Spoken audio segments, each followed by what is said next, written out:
Well, Trumpolini has lit his Reichstag fire in the heart of Los Angeles, the city that he probably sees as the easiest resistance target to go after because he has a lot of business interest in New York City and he lives at least part of the time in Washington, D.C. So, as far as he's concerned, this probably is the heart of the resistance for him. And we know what happened because Gavin Newsom gave an excellent address a couple of days ago. I believe it was June the 10th. It's only about 8 minutes long, and you should go check that out because he does a really good job of explaining that Trump sent his ice buffoon into LA to deliberately cause trouble and stir up trouble. And this is an authoritarian move that's only a few days before his military birthday parade, another dictatorish move that he's putting on. And he wants to show order and authority and all this stuff. And then there were 50 people protesting it, a grand total of about 50 people in one block of LA. It wasn't anywhere near the protests that we've seen since he's taken office. We've had those 50-51 protests and the hands-off protests. Those drew thousands of people, tens of thousands of people. This protest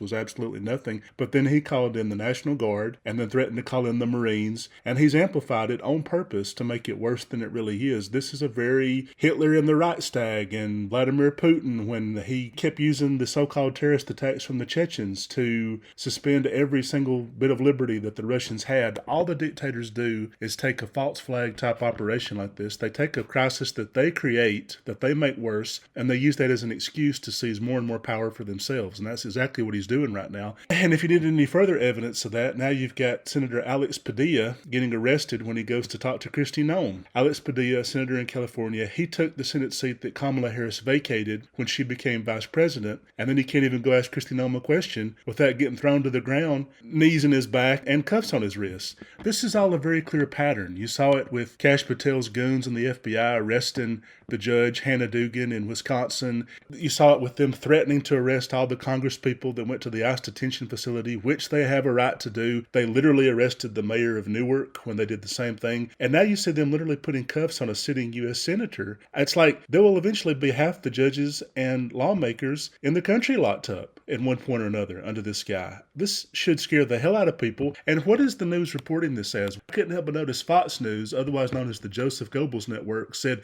Alex Padilla barged in on Kristi Noem. Like the way they phrased it's like, oh yes, an unarmed man, 20 armed guards around her and a room away from her. Boy, I hope she's safe. I really hope that she can somehow make it through all this. Of course, this is the same woman who let a stranger get so close to her they stole her purse only a couple of months ago. But I hope the brown man who went to ask her a question, was it too big a threat? She said, we didn't know who he was. And I could see where they would have a hard time telling a sitting U.S. senator from any of the other Hispanics they've locked up over the last couple of months and deported to Guatemala, but he only said who he was about 5 times. So now that we know that this is an authoritarian move, that this is Mussolini, that Trump very clearly wants to be a dictator, that he will seize more and more power, what can we do to get this situation under control? Us as liberals watching this, listening to this, being horrified by this. I might start with reading the book On Tyranny by Timothy Snyder. There's a lot of great lessons in there, like do not obey in advance. That's very important. Do not start curbing yourself to fit in with what he wants. Resist him at every turn, because a dictator cannot really be a dictator without the majority of people kind of going along with it. You sort of have to go along with it and agree to their insane norms, because they can't lock up half the country. They can't kill everybody that disagrees with them. And you don't even see that in the most extreme dictatorships, because if the majority of the country is showing any kind of resistance, they really can't do what they want to do. And you'll see him back down. As you've seen the meme, Trump always chickens out, the taco meme, which is probably half the reason that he's creating this mess in Los Angeles anyway, to show that, oh, I've still got big balls, I'm still a man. It's really pathetic and it's sad. And he's chosen my home city of Los Angeles to pull this crap in, which I guess we're now the heart of the resistance, which shouldn't surprise anyone. So I might start with reading the book On Tyranny or listening to the audiobook. It's very short. It won't take you that long. You can read it in one setting easily. And then maybe move on to some movies and TV shows like Civil War, the movie that came out last year that looks very prescient to this day, where California was leading the resistance against a president that wanted 3 terms and he wouldn't step down and he violated the Constitution and made a joke out of the FBI and used drones on his own civilian population and so forth, which I feel like that's coming any day now. And then maybe Andor, the season 2 of the Disney show that also shows how to fight fascism. Just stay strong, everybody, and thanks for listening.